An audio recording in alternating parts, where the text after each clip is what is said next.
Hi friends आपण मैंने समस्ते निश्चित भाव में पीएम किसान सम्मान योजना विषय में जानते यही योजना माध्यम चाषी मान मिल एणिकी 12,000 टंका राज्य सरकार घोषणा करछंती एवं केंद्र सरकार प्रति कृषकों अकाउंट को पठे बोली स्थिर कर तेबे एथिरे केमिति पाई परिबे एई टंका आसंतु संपूर्ण डिटेल्स आपको कहबी।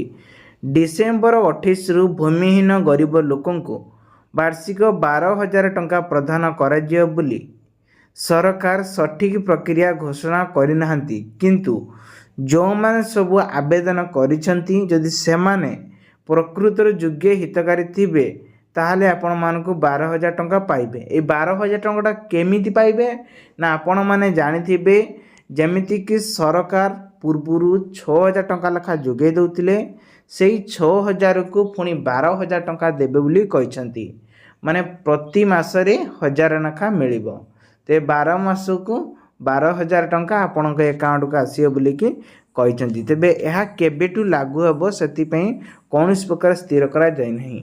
संपूर्ण खबर जानिबा सेति पई हम चैनल को नागर स्थिर चैनल टी सब्सक्राइब करकंतु पाखरस्थ बेल आइकन से ऑल बटन प्रेस करंतु। दर्शक बंधु कृषि एवं कृषकों कल्याण विभाग पक्षरु पाखापाखी 50 कोटी 983,000 लोक माने एथिरे जड़ित अछंती।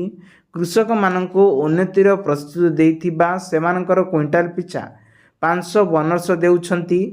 तेणु कृषक माने एकर पिछा 10,000 नहीं 15,000 टंका मध्य लाभ पाइबे।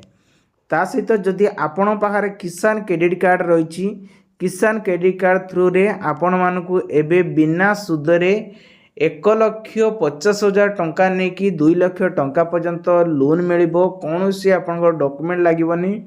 जदि आपण माने 3 लाख टंकार लोन आनुचंती ताहले आपण मानकु 4% पर्यंत लोन टे मिलिबो। एथि पई किछि डॉक्यूमेंट आपण को कोन रही ना bank account photo mobile number आटे जैथिबा आधार कार्ड टी पैन कार्ड दरकार है।